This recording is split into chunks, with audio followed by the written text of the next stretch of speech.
Let's see if I'm on the motherboard.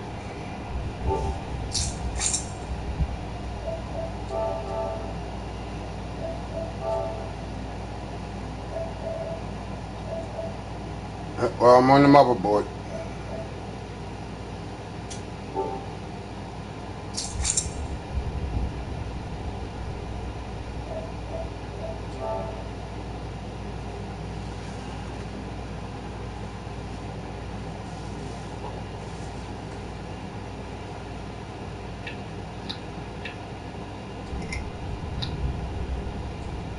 Midway movie trailer.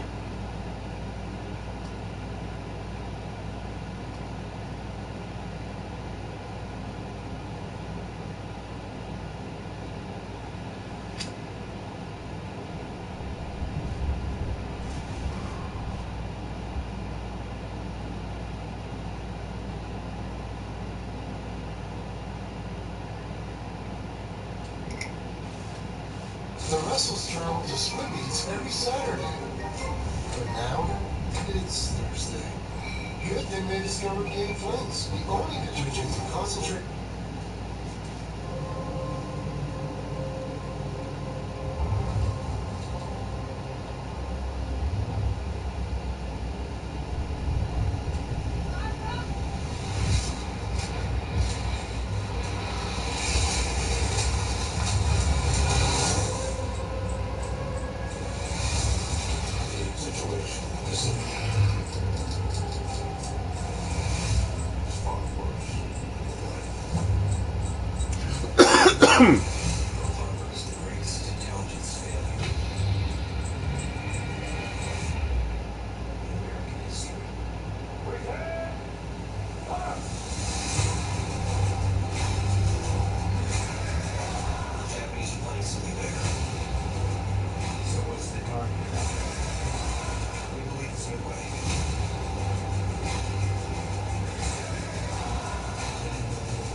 I guess we can do the movie trailer thing.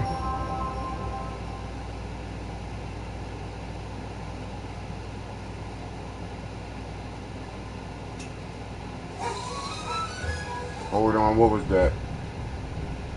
Movie trailers that were thankfully shut down. Movie sequels that were thankfully shut down.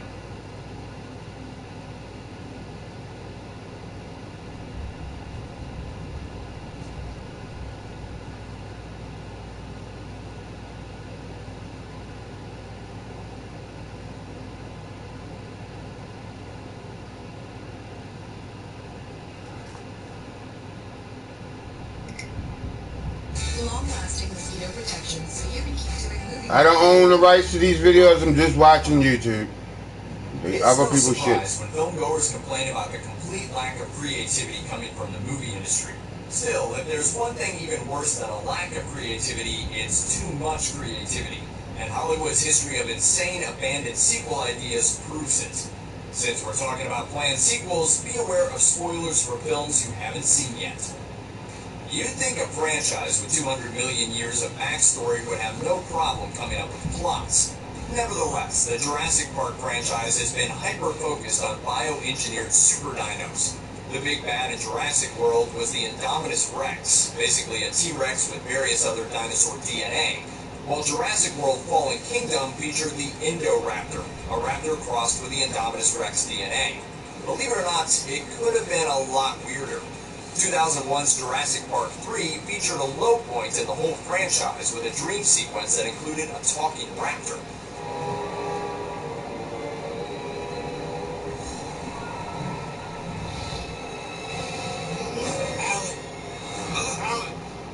Despite that, the producers wanted to double down with human-dino hybrids for a sequel.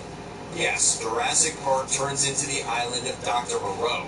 Back in 2005, the proposed story for the fourth film was a secret genetics lab that crossbred humans with dinosaurs, creating hybrids capable of solving complex problems and firing automatic weapons, and probably inspiring a lot of toys, too.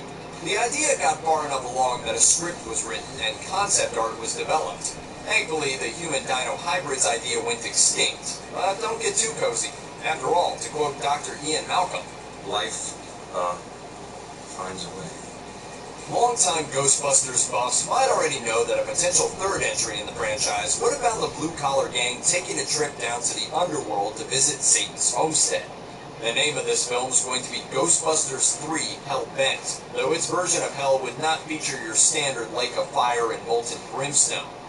The idea was that Hell was actually an alternate version of Manhattan, called Manhattan, where the crew would even meet up with the devil himself, a Donald Trump-like character named Mr. Sniffler.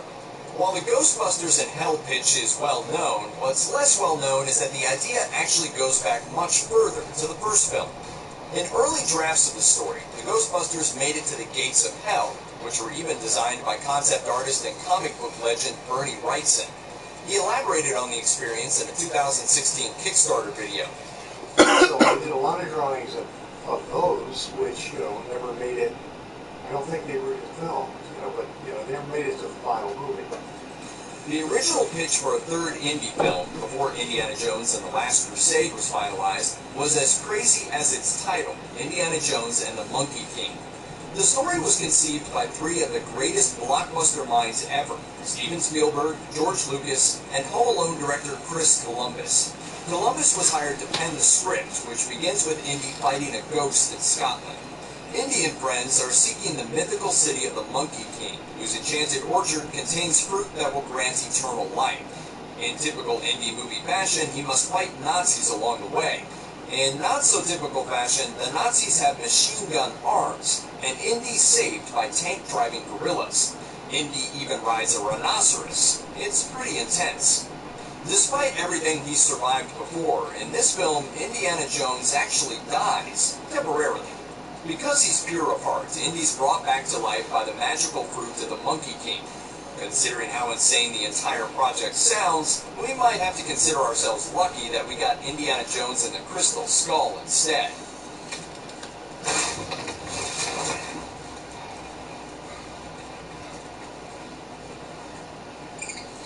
Well, maybe not. Will Smith's star power carried I Am Legend to become the biggest hit of the 2007 holiday season. Nothing says holly jolly family fun like the last man on Earth battling an undead army. Given that the film made bank, Warner Brothers naturally wanted a sequel with Smith starring. There was one problem. Will Smith's character dies at the end of the film. Not to be deterred by a little thing like the main character being dead, WB proceeded onward. The first solution was to make a prequel. Because I Am Legend was about the human population being wiped out due to a zombie infection, the prequel would find Smith's lone survivor Dr. Neville just before the world ended. Another option was floated for a sequel that would have found Smith's character returning as a clone. Fortunately, I Am Legend 2 never got past the planning stage, so the original remains a legend. Despite the huge success of 1977's Close Encounters of the Third Kind, director Steven Spielberg refused to make a sequel. He offered up an alternative, though, a film that mixed the horror of Jaws with the extraterrestrials of Close Encounters. The film was ultimately abandoned, though elements of it remained in E.T. the Extraterrestrial, which presents a much kinder, gentler alien. The film was a similarly huge success, and Universal wanted a sequel. Surprisingly, Spielberg was on board for this one. He and E.T. screenwriter Melissa Matheson penned a treatment that had that lovable little guy E.T. being part of a warring alien race whose evil albino members have imprisoned other alien races from across the galaxy for food. Yes, that's exactly what Spielberg planned for E.T. 2 Nocturnal Fears. Now, E.T. isn't all sunshine, unicorns, and rainbows. It's actually a compelling examination of the effect of divorce on a family. But still, carnivorous mutant E.T.s? That sounds like a completely different franchise. We better get back, because it'll be dark soon, and they mostly come at night. Mostly. David Fincher's dark serial killer film 7 wowed audiences and critics alike. Unsurprisingly, the studio Well, let's get to the nobody that's up in there. Unsurprisingly, the sequel would have been titled 8, with the number 8 replacing the G. Unlike I Am Legend, which wanted to undo the ending of the previous film, 8 was content with leaving Brad Pitt's character in prison. Don't assume this means the sequel wasn't going to be ridiculous. Far from it. In 8, Morgan Freeman's world-weary detective continues to hunt serial killers, but discovers he has the ability to predict the future. This concept got far enough along that a script was actually written. You don't need to be able to see the future to know that this would have been a very bad idea. A sequel to 7 isn't bad in theory, but giving Freeman supernatural abilities is ludicrous. While the sequel never happened, the story actually did. Much of the screenplay was repurposed for 2015's Solace, a movie about a psychic solving crimes, starring Colin Farrell and Anthony Hopkins. Despite the talent attached, Solace bombed, so we don't have to worry about anyone trying to make 9. To be fair, describing Forrest Gump's plot makes it sound kinda nuts.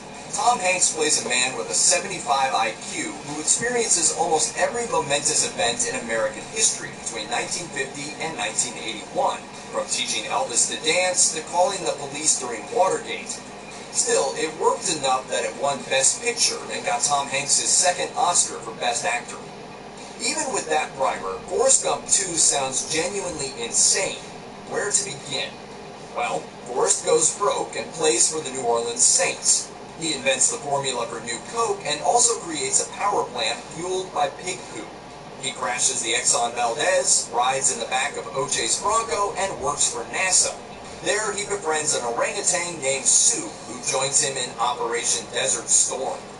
While the first film managed to seamlessly weave this one man throughout American history, the proposed sequel did so with all the subtlety of Lieutenant Dan hosting a children's show. The whole thing just sounds awkward. That's all I had to say about that. Since coming home from Vietnam, John Rambo has battled Vietnamese forces, Soviet soldiers, the Burmese army, and even some Americans. With that lineup of victories, what enemy is left for the one-man army to take down? Well, Rambo 5 was originally set to pit Sylvester Stallone's super soldier against a half-man, half-beast, pure killing machine. Rambo 5, The Savage Hunt, would have seen Rambo sent to the Pacific Northwest to clean up the mess after a top-secret government experiment creates an out-of-control monster. Stallone clarified the movie's planned plot in 2009. It's not a universal soldier. It's not me fighting a super soldier. It's actually a feral beast. It's this amalgamation of fury and intelligence and pure, unadulterated rage. Rambo's going against a feral beast that has absolute cunning and intelligence, and a will to survive that is only matched by Rambo's. This might be the one sequel on this list that we almost wish did happen. Alas, Rambo 5 The Savage Hunt was abandoned in favor of the upcoming Rambo 5, which sees Stallone fighting the Mexican cartel instead. Maybe, just maybe, it'll do well enough to make Rambo vs. Monster happen. Fingers crossed. A long time ago, in a galaxy far, far away, George Lucas made plans for a Star Wars sequel that wasn't part of his original vision. Before the movie that would eventually be called A New Hope was released, Lucas gave partial creative control of his space opera to writer Alan Dean Foster. Foster was hired in 1976 to pen the novelization of Star Wars, as well as a second book, which Lucas could use for a potential follow-up. That book was the first official Star Wars sequel, Star Wars Splinter of the Mind's Eye. Lucas's only restriction was that the story could be filmed on a low budget so he could reuse props and sets. Splinter finds Luke, Leia, C-3PO, and R2-D2 stranded on a dark, foggy mining world which contains powerful crystals sought by the Empire. Vader shows up only briefly for the grand finale fight, while Han and Chewie don't show up at all, as Harrison Ford was only contracted for one Star Wars. Splinter is a cool idea, but was basically Lucas's backup plan in case Star Wars only did so-so. Of course, it became the highest-grossing film of all time at that point, launching arguably the most popular franchise in history and allowing Lucas to film his saga as he had planned it from the start. What is it with sequels to movies where the main character dies? While Gladiator may not have aged well, Ridley Scott's 2000 Swords and Sandals epic took home Best Picture and box office gold. Russell Crowe also won Best Actor for his performance as Maximus Decimus Meridius, his crowning moment in a career that has been spotty at times. One of those spotty times was in the mid to late 2000s, after the biggest bomb of his and Ridley Scott's respective careers. 2006 is a good year. Perhaps hoping to revive past glory, Crowe wanted to be in a Gladiator sequel, despite Maximus dying at the end of the film. The solution? Just throw some Roman mythology on it. Scott and Crowe hired Australian musician and screenwriter Nick Cave to come up with a creative solution to bring back Maximus. Cave's Gladiator 2 had Maximus melding with Roman gods to achieve immortality. He is then reincarnated on Earth, where he defends the early Christians and goes on to fight in various conflicts, including World War II and the Vietnam War, eventually rising through the ranks of the modern-day Pentagon. The film might not have been good, but it definitely sounds entertaining. Are you not entertained? Are you not entertained? What's good to the 1-2 people up in there? Happy Friday. Videos right here, plus even more Looper videos about your favorites.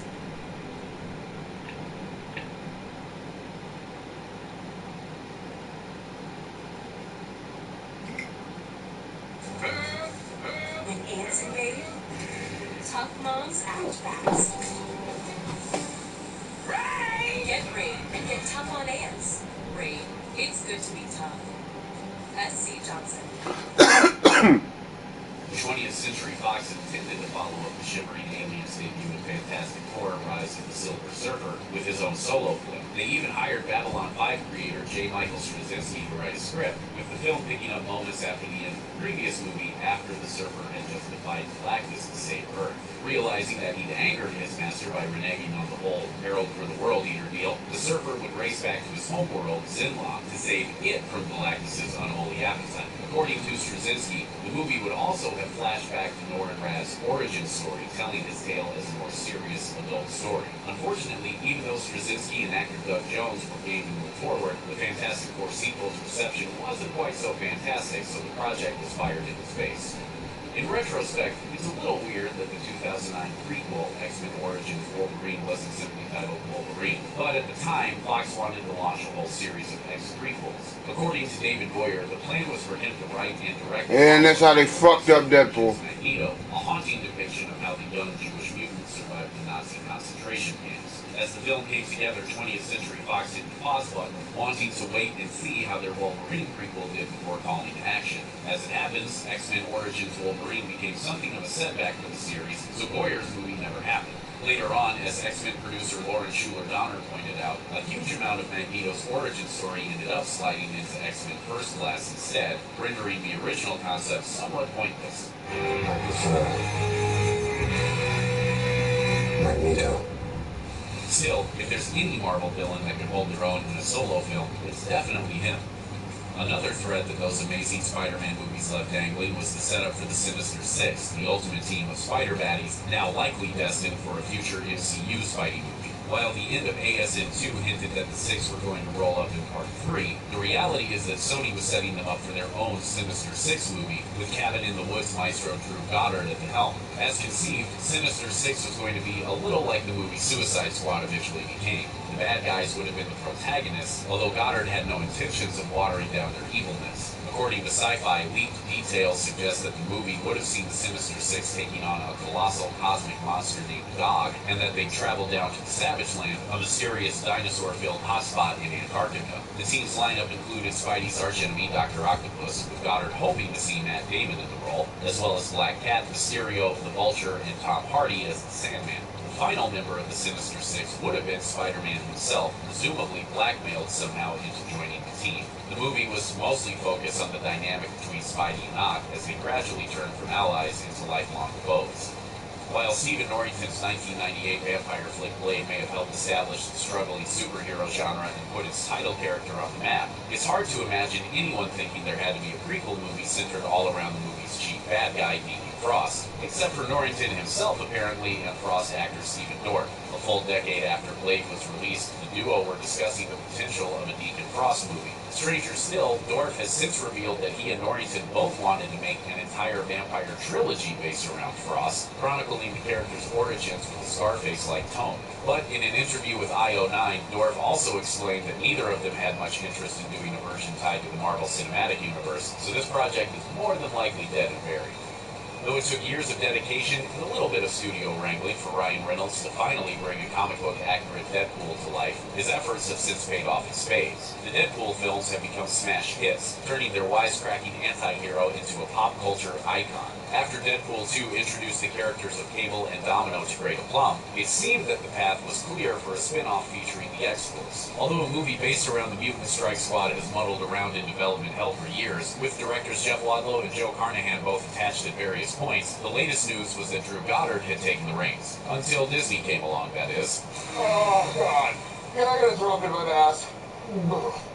The exact details regarding Disney's takeover of Fox still need to be ironed out, but so far it looks like X-Force is an early casualty, since the X-Universe is more than likely about to be rebooted. Deadpool and Cable co-creator Rob Liefeld even tweeted a mini eulogy for it, saying, "Pour one out for old X-Force, victim of the merger, $800 million grosser, easy." In other words, don't get your hopes up. Check out one of our newest videos right here, plus even more grunge videos about the MCU are coming soon. Subscribe to our YouTube channel.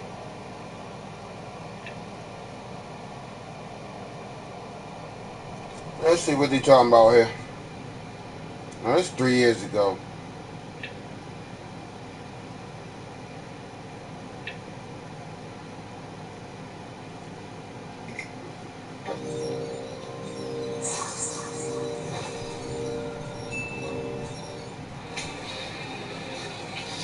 I know it was you, Fredo. You broke my heart. I don't own the rights to none of these videos. I'm just watching YouTube. Made a movie good, let alone improve upon it. But these follow-ups did exactly that. I gotta say what I do. I heard you can get Wi-Fi and this anywhere for 20%. Welcome to LaunchBolder.com, and today we're counting down our picks for the top 10 movie sequels that were better than the original. Really sorry, Mr. Dick, but you know, all I got is this 20 for the rest of the week. Sorry, doesn't pay the rent. And don't try to sneak past me behind the ears like you can't. Nice. Corroded. For this list, we cast our eye over film sequels that are excellent in their own right, but that are also widely considered to have been an improvement on their What they do, NBC? How you The feeling? greater the gap in quality between the original and the sequel, the higher it will rank on this list. That's your signal. Also, to be clear, by sequels, we're referring to the second films in a series only. Number 10, Spider-Man 2. No more. This acclaimed superhero film isn't burdened by the need to tell an origin story, allowing it the opportunity to delve further into the characters we met in the first film. What's more, we're introduced to Dr. Octopus, a wonderfully insanely evil genius who's brought to life by a fantastic Alfred Molina performance and Oscar-winning special effects. In my head. Something talking. With a more sinister and captivating villain, better cinematography, and more compelling action sequences overall, it's clear that This sequel greatly improves upon the original. I want a life of my own. And be able to get there. It's great power. It's great responsibility. Emo Peter Parker may be incredibly meme-worthy, but it's no match for the second film's exceptional action.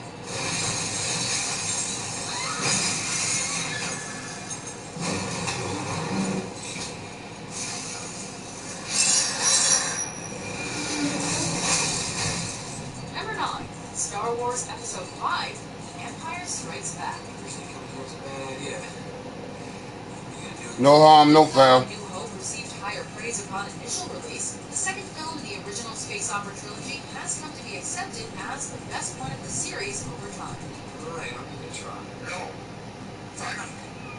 Do. Or do not. There is no try. Its aesthetics, complex characters, and iconic dialogue set the standard for an entire generation of filmmakers. And the story is more intriguing than almost any other movie at the time. It's so difficult sometimes. I really do. It's one of the highest-grossing films ever, and is a memorable picture for many reasons, including the unforgettable twist in its final act.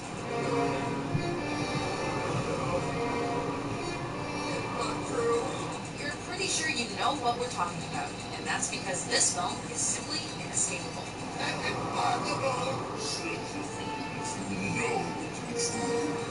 Number 8, Aliens. Yes, that was definitely better than the first one. The unlucky Ripley has to fight the Xenomorphs once more in this action-heavy follow-up to Ridley Scott's acclaimed sci-fi horror flick. You can't help them! You can't. Right now they're being cocooned just like the others. There are more aliens, more guns, more classic one-liners, and somehow even more intensity than the first film. Did IQs just drop sharply while I was away? It must have been incredibly difficult to improve upon a movie that's considered a cinematic masterpiece. Yet James Cameron manages to take the greatest It was definitely better than the first one. enhances them, and turns the result into one of the best action movies of the 1980s. Don't be gone long, Number 7, The Dark Knight. You're not a hero. You live long enough to see yourself become a villain. Batman Begins establishes the dark tone that defined Christopher Nolan's Batman trilogy, but its sequel perfects the recipe. There's it. Holy fool, you picked up the same. Add in a legendary performance by Heath Ledger, and you have the makings of one of the best comic book films of all time. Why so serious? The Dark Knight even transcends the superhero genre, and is considered a magnificent crime thriller in its own right. The action sequences are mostly created with practical effects, making for a sense of realism that no other movie of its kind has yet been able to emulate. Drop the gun. Oh, sure. You just take off your little mask and show us all who you really are. Number 6, Star Trek II. Yeah, the first one was shit. One of the greatest challenges any Star Trek filmmaker will face is pleasing the devoted followers of the franchise. Are you out of your fucking mind? While the first film adaptation received mixed reviews, It was enough shit. of a hit to warrant a sequel, restoring the faith of the fans with a successful film that pretty much saved the whole series. So that hurt all power papers. Too late. I know.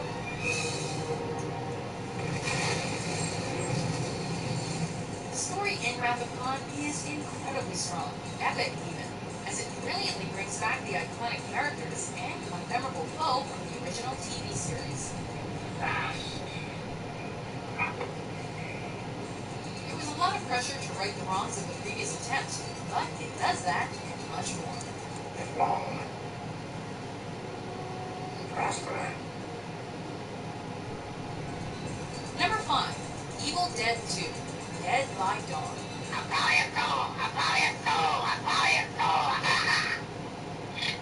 Swallow this. The first 2 entries in the Evil Dead franchise are both cult hits, but the second was lucky enough to get a much larger budget. This allowed for even more campiness, better gore, and enhanced special effects.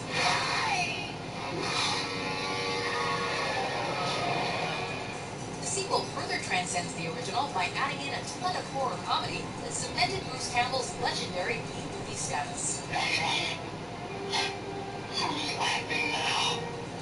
Of course, its budget was still small in comparison to other mainstream films, so it manages to retain the sense of a gritty and budget movies can achieve. Number 4, X2, X-Men United. Put the knives down. I can't.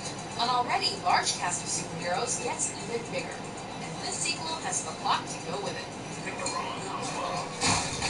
X2 deals with issues that resonate in real life, and that, combined with the refined action and improved performances, makes for a surprisingly grounded comic book movie. He fucked that all up. It never gets bogged down by the serious points it addresses, however, as the fight scenes are exceptionally choreographed. And we simply can't talk about the excellence of this sequel without mentioning the White House Nightcrawler scene, which is easily one of the best sequences in the entire X-Men franchise.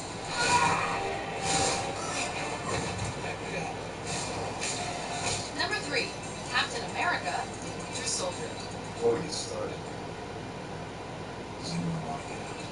So many Marvel films sacrifice intimate action for sweeping scenes of mass destruction, but that is not the case in Cap's second solo film. He's headed for the garage. Lock down the bridge. The movie's been compared to a Bourne-style thriller where the hero gradually unravels a mystery, filled with a building intensity along the way.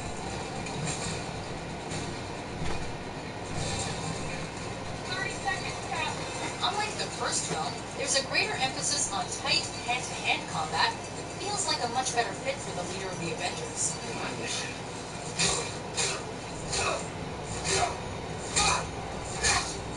There's also far more personal conflict than in other Marvel movies, as the Captain faces off against his best friend, Bucky Barnes. Number 2, Mad Max 2, The Road Warrior. The Mad Max series has a pretty simple list of features that make it so good. Crazy action, gorgeous cinematography, and a hero anyone can get behind.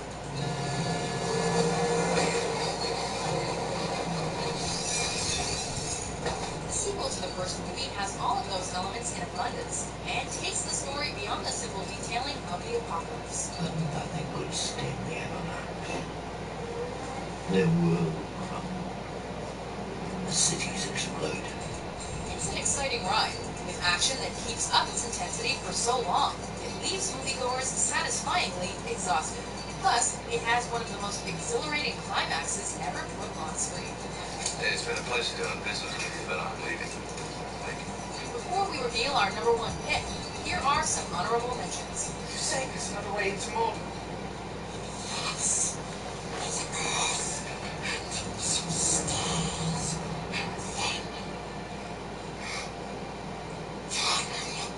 Oh my god! I've never watched none of the Hunger Game movies.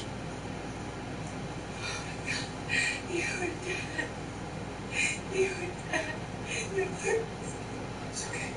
You think it's true that if we never wanted anything, we'd never be unhappy?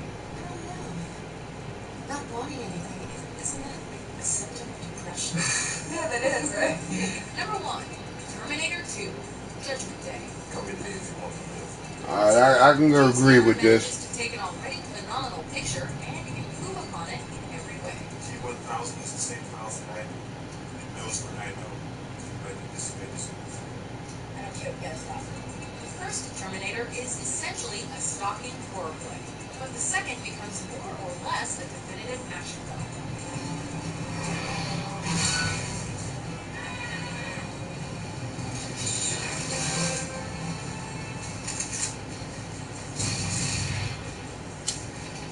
The T-1000 is one of the most menacing villains ever, and the CGI that created that character revolutionized the special effects industry.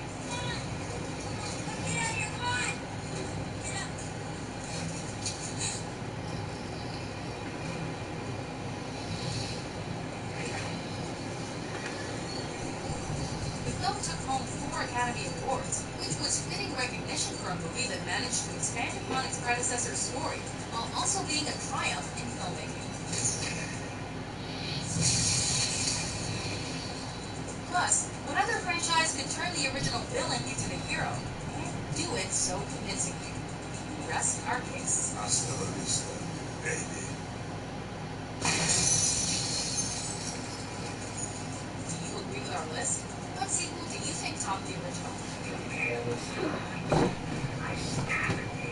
kind of agree with your list. My top 10s published every day. Be sure to subscribe to WatchMojo.com.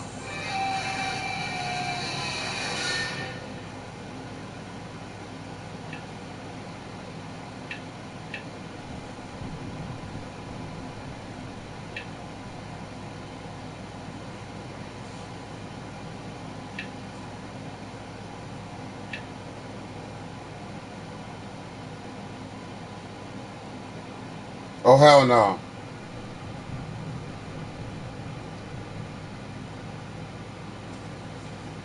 They making another Bill and Ted.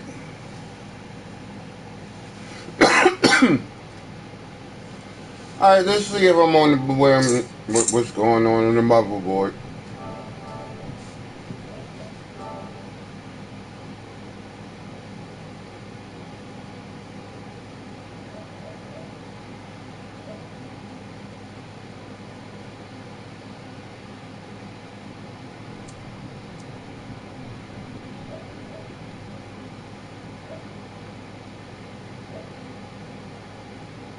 Wait, whoa.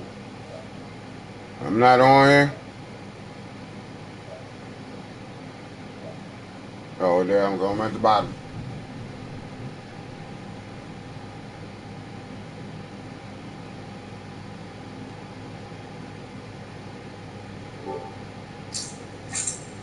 Damn, didn't watch a Mojo vid in a fucking long time. Dude, I'm just bored. I'm just fucking around.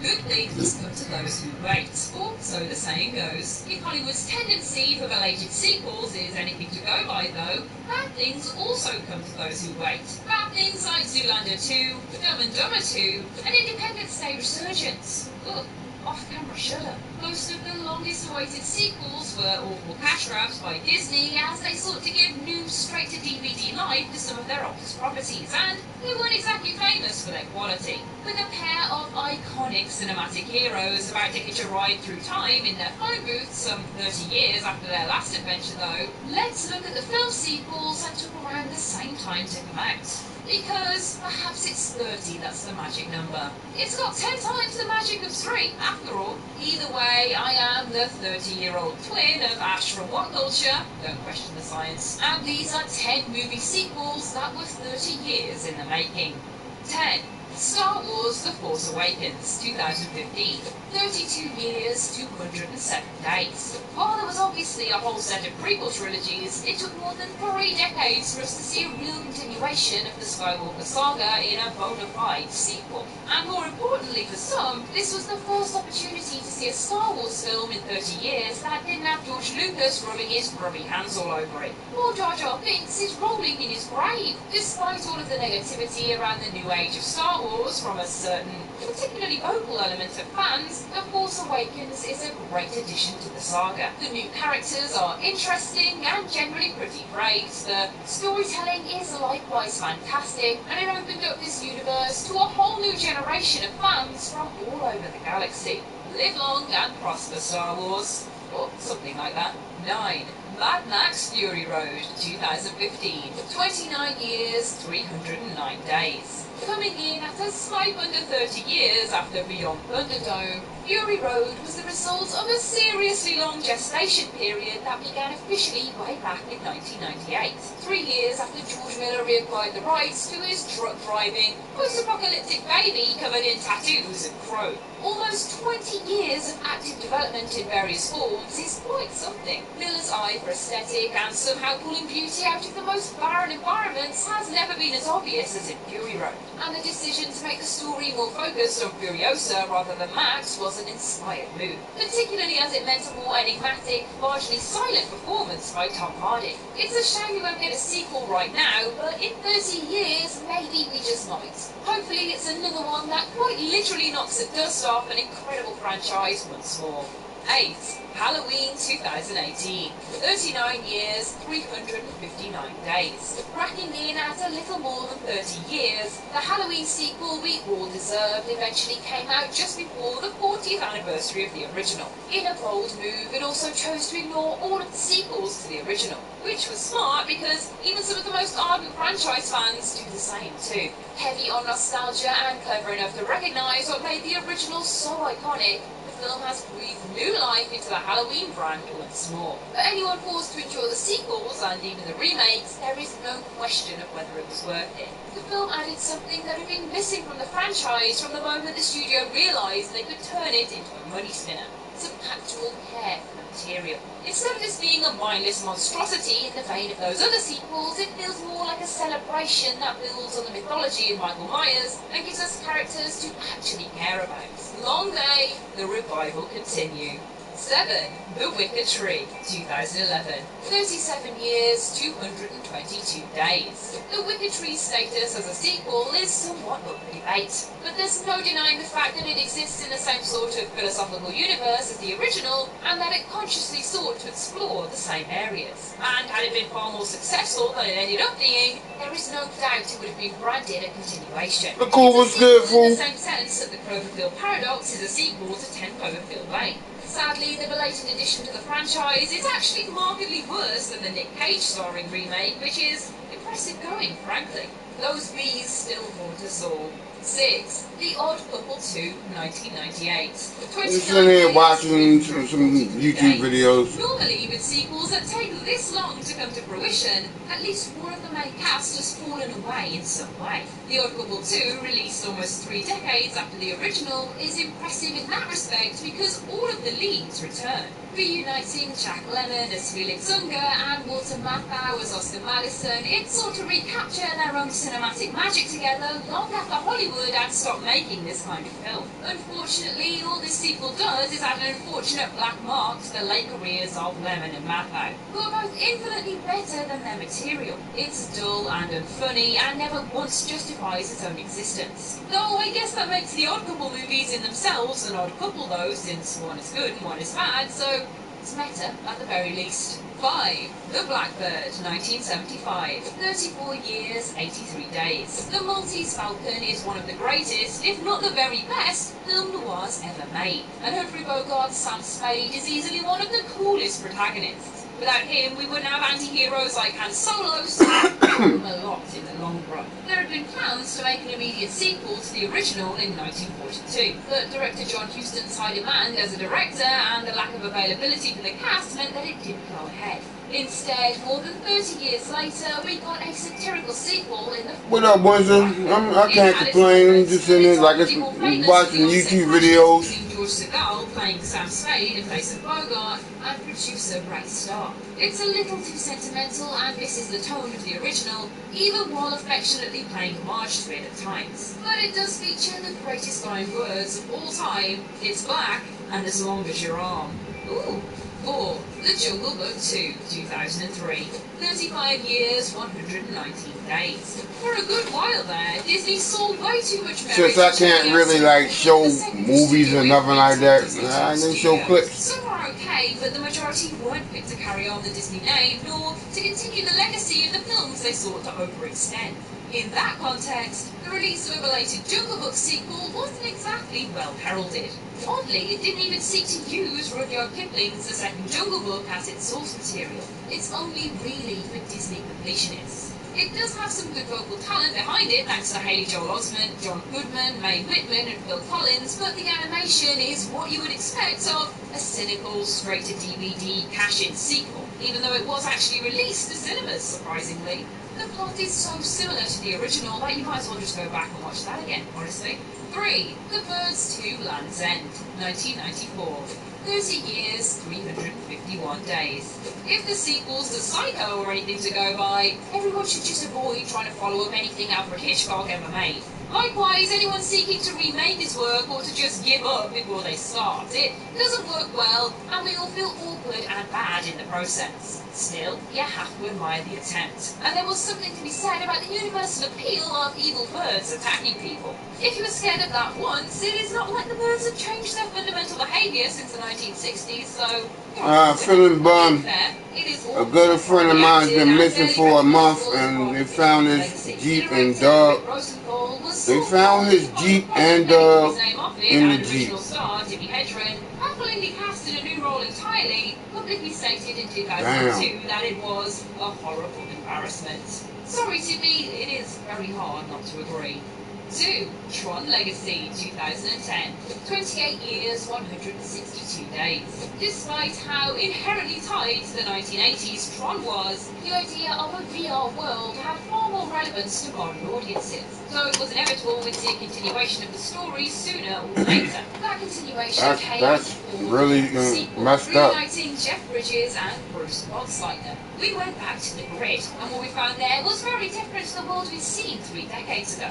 Apart from the decidedly ropey CGI work on de-aging Jeff Bridges, as this was well before it had become an overused art form, Tron Legacy is a good ride. A far better one than its massively divided critical consensus would suggest. The story is a good continuation of the origin, and the effects work is far better. But the point of the original was that it was different to everything else before it, so the sequel does lose some of that luster initially. The soundtrack by Daft Punk is also one of the greatest in modern times, so you should watch it for that really alone.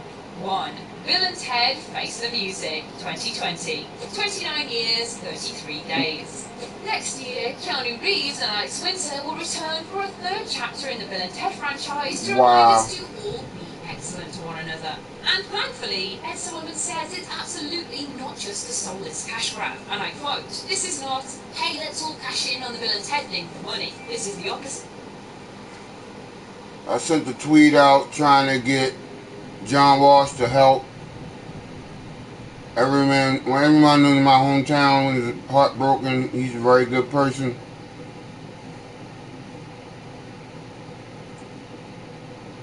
Now, is there any theories like what may happen to him?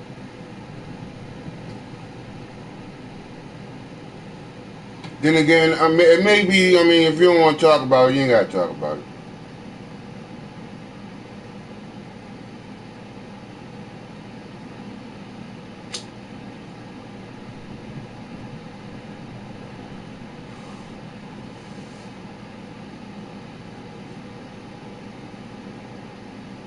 Look, I done lost friends, and I know this is a fucked up feeling.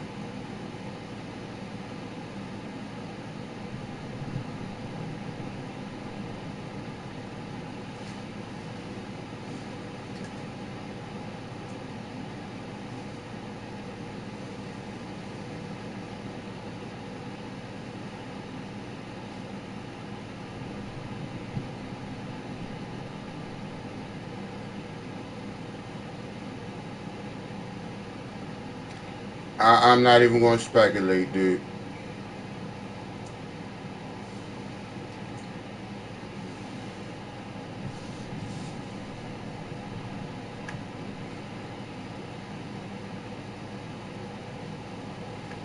I just hope everything works out the best, especially for his family. They probably feeling it the worst. I couldn't imagine something like that. One of my peoples.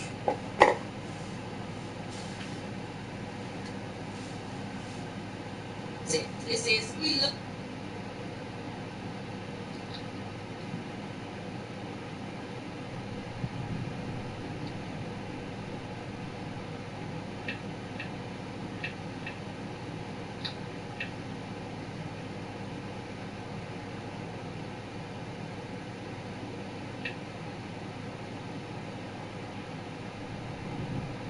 Wow.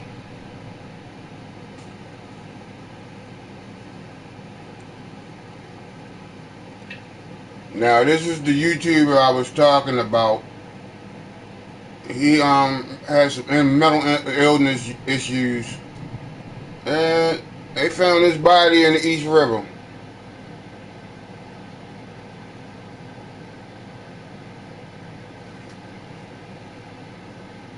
Just because you see people on your TV screen don't mean everything is grits and gravy.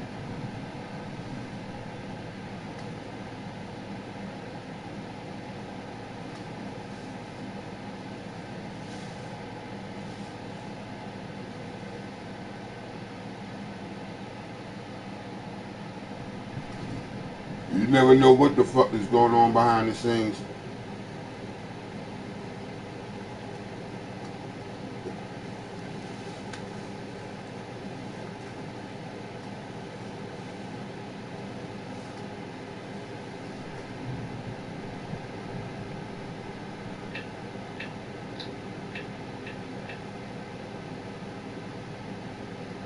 Yeah, I know what you meant.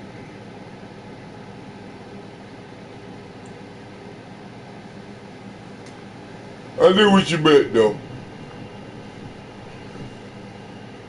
But they also said the dude was reaching out to people. I mean, he was typing all kinds of crazy shit on his Twitter account.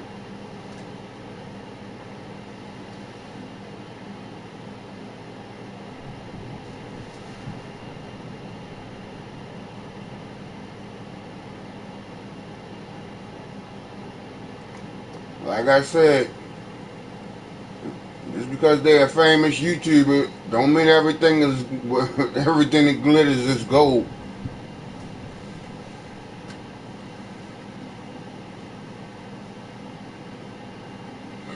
Excuse me.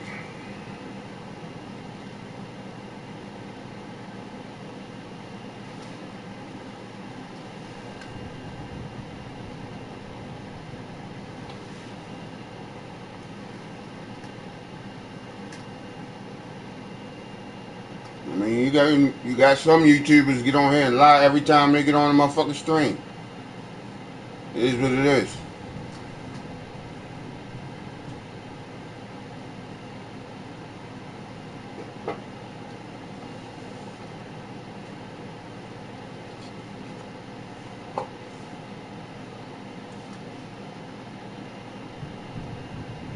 Now, it ain't just the playroom. But, yeah, that's a good example, though.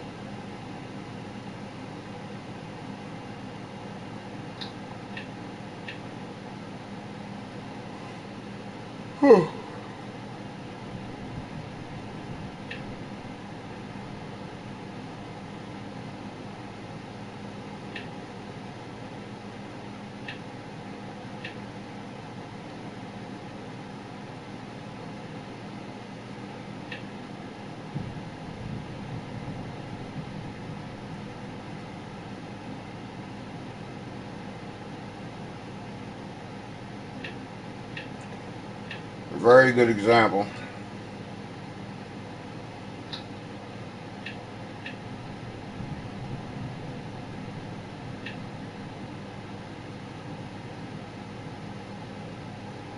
Yeah.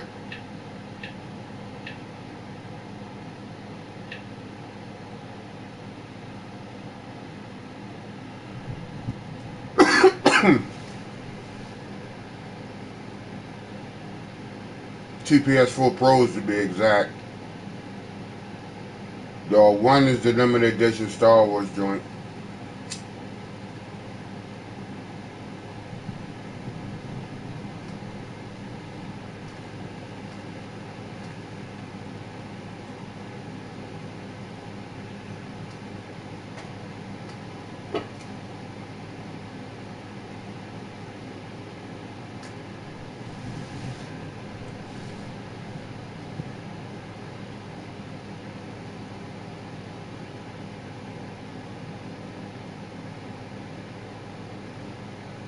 Hold on, what is this?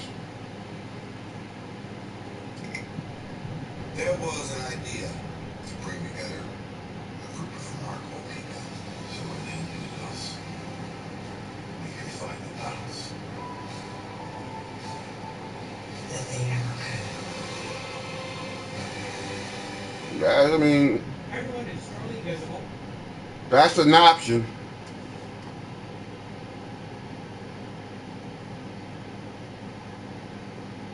And unless your PS4 is still under warranty, I mean, you might as well go ahead and take that money and get a new one.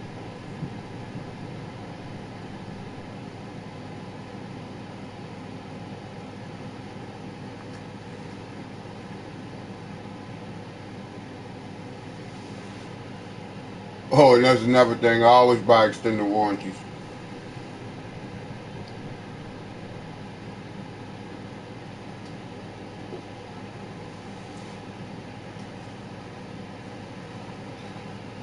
And there's nothing wrong with always having a plan B. Nothing sounds more official than plan B.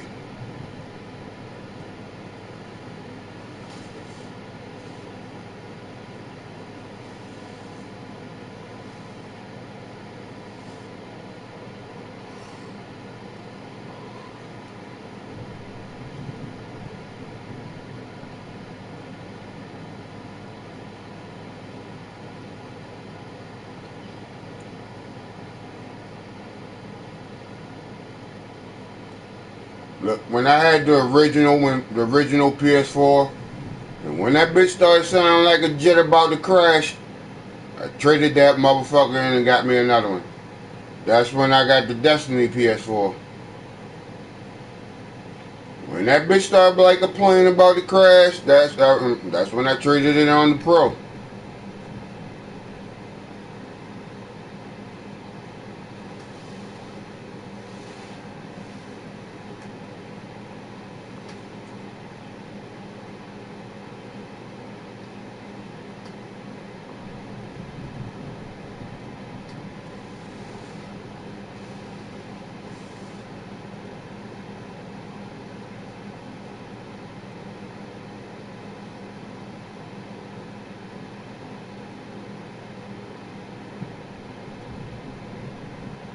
I ain't even want to go through all that because they was talking about 3 weeks before I get my shit back. No, I just traded it in.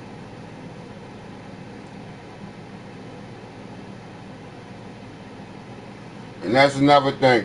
I'm gonna do a video on how to do maintenance on your because most people don't know how to do maintenance on their shit.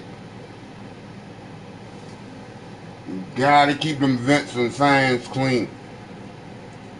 And don't buy a compressor air because all you're doing is pushing dust in the motherfucker, not shooting. I mean, I'm gonna do it. I'm gonna do it. But it's really simple. You gotta completely unplug the bitch. And use the fucking vacuum. You got vacuum with most vacuums now got the hose attachment to it. And that's what you do. You suck all that shit up out of there.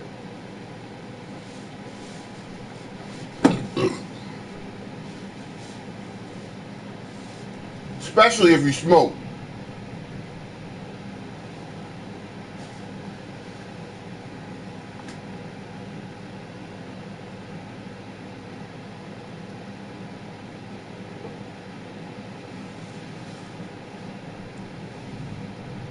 Whatever. But just make sure it's unplugged.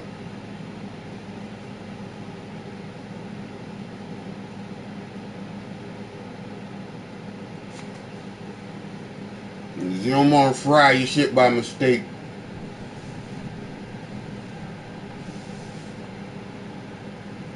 Shit, I smoke all the time around my PS4s. I just know how to clean them. I do it at least once a month. It could be, but I doubt it.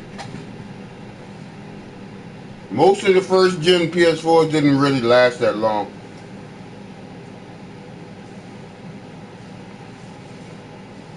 They all started sounding like a plane about to crash after a while.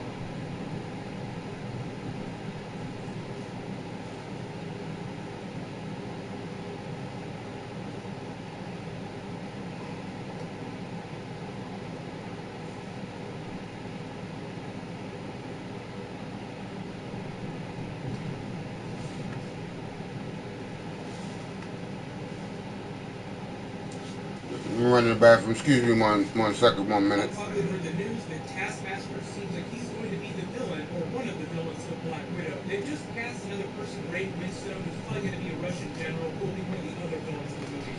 But we also saw that we're probably going to get a version of Yelena Belova, the second Black Widow, who our Black Widow Nap will be training during the movie.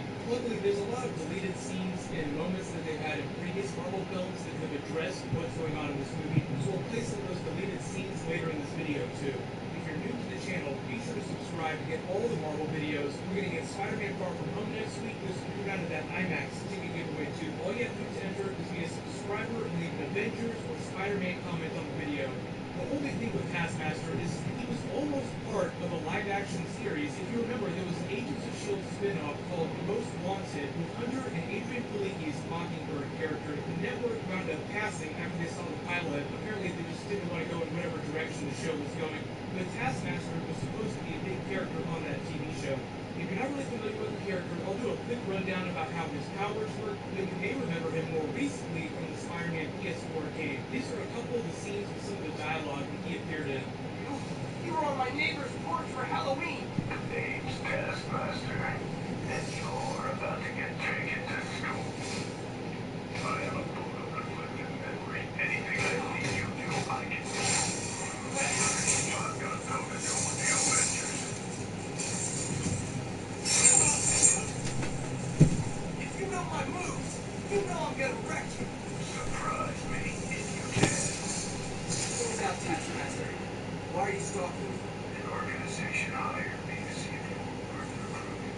I'd rather be Jonah Jameson's foot washer than work for anyone. The PS3 is still kicking it. Boss, they pay six figures. Yes, some people just deserve to be poor. 6 figures? There's a setting that blows dust out. Spider-Man's best moves. So as you saw during that clip, basically his powers are the ability to copy other people's abilities after seeing them once. So if he's in a fight with someone, he'll learn their abilities instantly and learn to anticipate them. So that's why it's so hard to fight him, and that's why he's able to be an Avengers villain, because that's where he started in the comics. He was a big villain for the Avengers in the 80s. He was a really big character during the Avengers Initiative storyline during the mid-2000s. Then during Marvel's Civil War, comic book Civil War, the U.S. government hired him to lead a team of Thunderbolts to go round up people that refused to sign the Superhero Registration Act. So he's a mercenary, he's mostly an antagonist for the heroes. You think of him as a villain, but because he's a mercenary, his allegiance just sways to whoever is paying him the most. So he'll fight with the Avengers if the Avengers were to pay him enough money.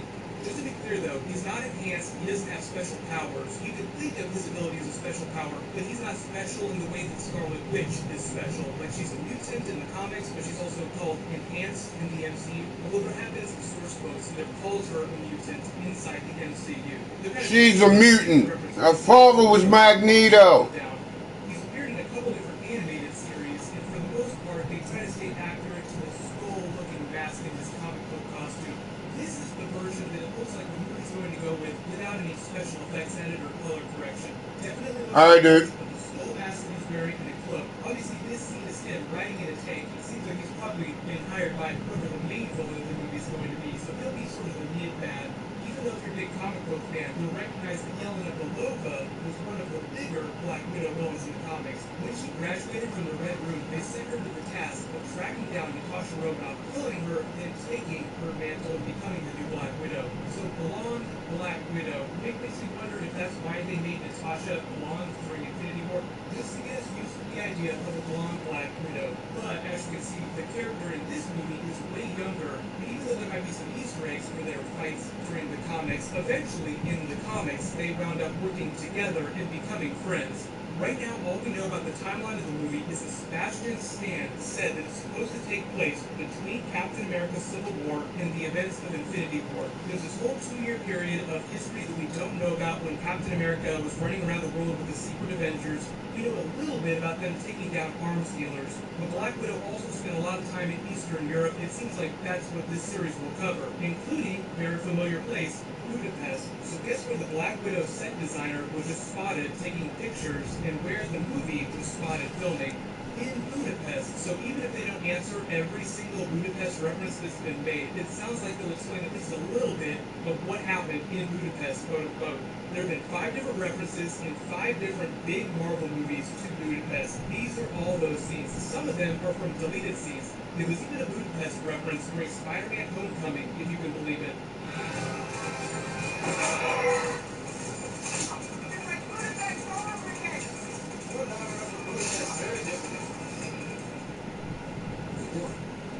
She's disabling security protocols and dumping all the secrets into the internet. Including Hydras. And shields. To do this, none of your passes are being hidden. What are you guys talking about the children's war? Are you sure you're ready for the world to see as you really are? Are you? Well, look out the window. It doesn't matter what our enemies think about us. That's why they're going down. Pretty high opinion of Roger's chances. Clearly, you haven't been paying attention.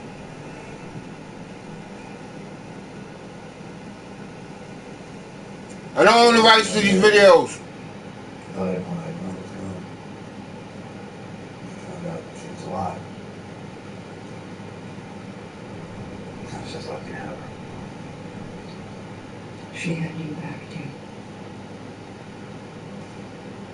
After everything happened with S.H.I.E.L.D., during my little hiatus, I went back to Russia and tried to find my parents.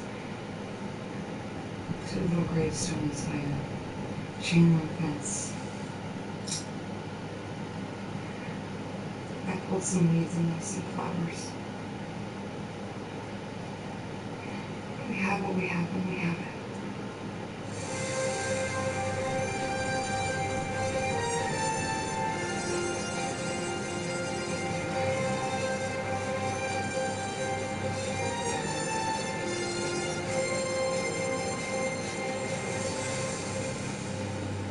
Rise and shine, Midtown Science and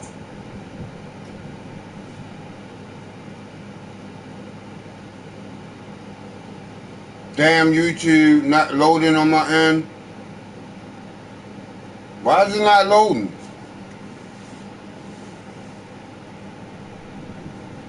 Alright, Wednesday, you be easy, dude. Try to have a good weekend.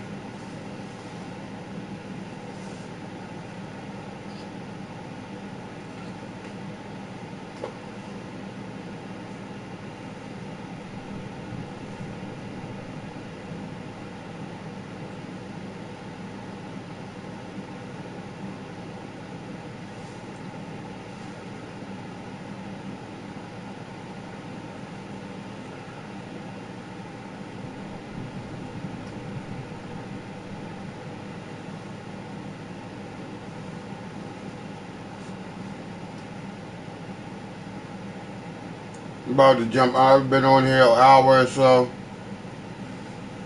Let me jump off here in a few minutes. See how this goes.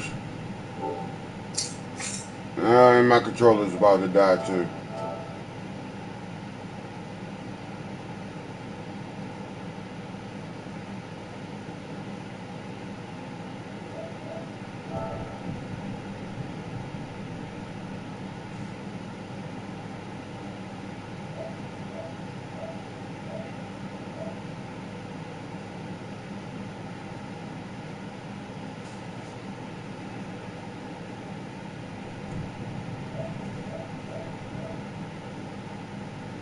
This is everybody that's streaming tonight.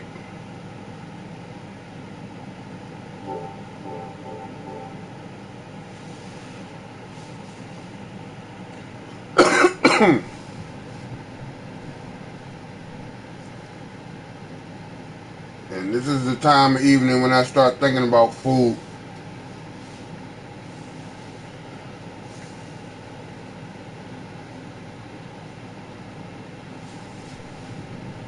And once I start eating, a little bit after that, I'm gonna catch itis and I'm going to fuck to sleep.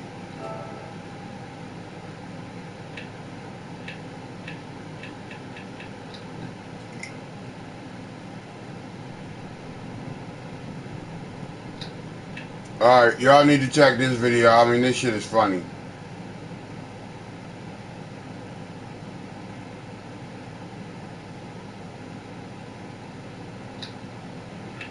Let's see else what they got. 4K videos.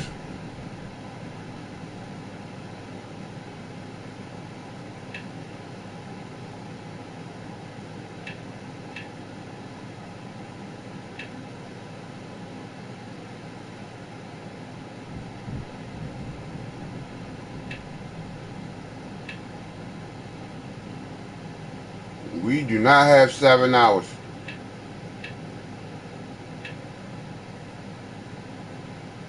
Too bad that movie was trash. Okay, we can see what this is.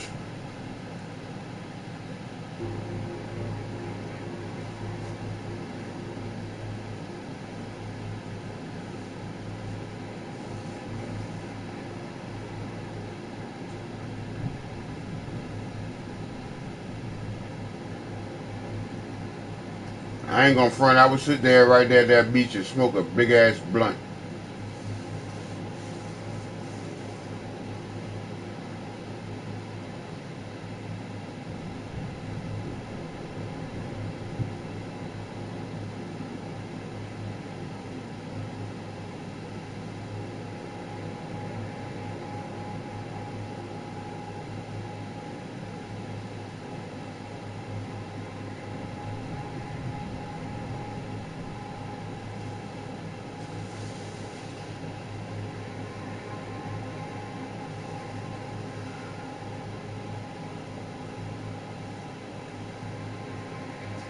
Now, that's a lot of satellite dishes. Makes you wonder what the hell they looking for.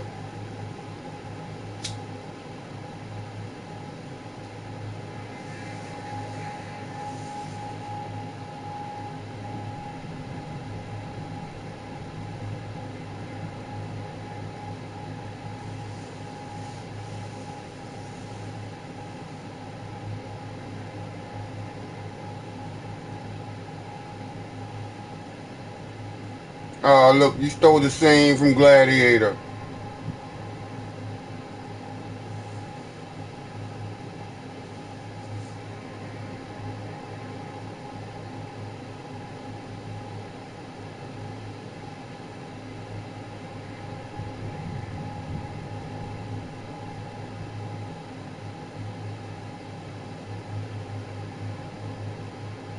That's a beautiful shot.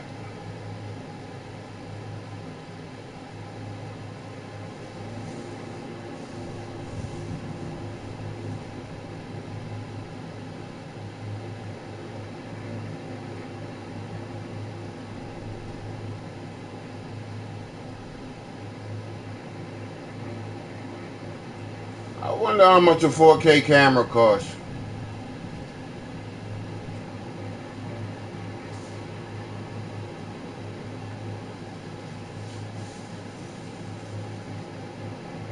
They should be a little bit cheaper now since they came out with 8K TVs now.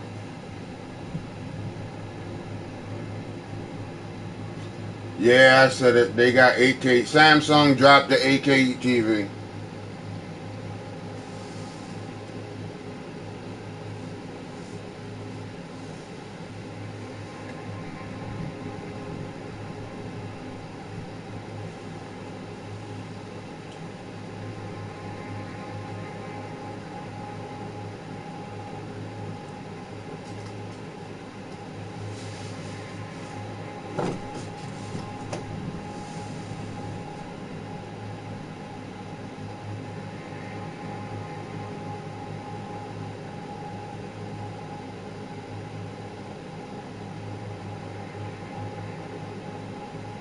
Yep, that's that parkour shit.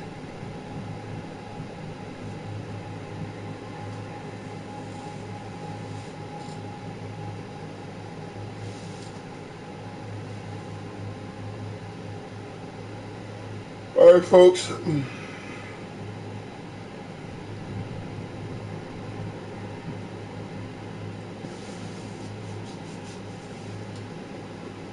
I guess I guess I should go to the store and get me some cigarettes.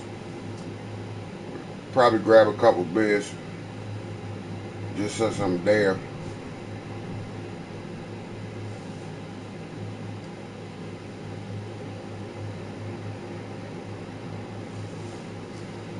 So I'm gonna go ahead and shut this down. And I gotta charge my controller. That's another thing. I'll talk to y'all probably in a little bit. I'll probably stream again when I come back. I technically could leave it on, but why bother? I don't get why people do certain shit like that. Just turn shit off. I mean, you got people that want to stream themselves sleeping. And that's one thing I will never understand.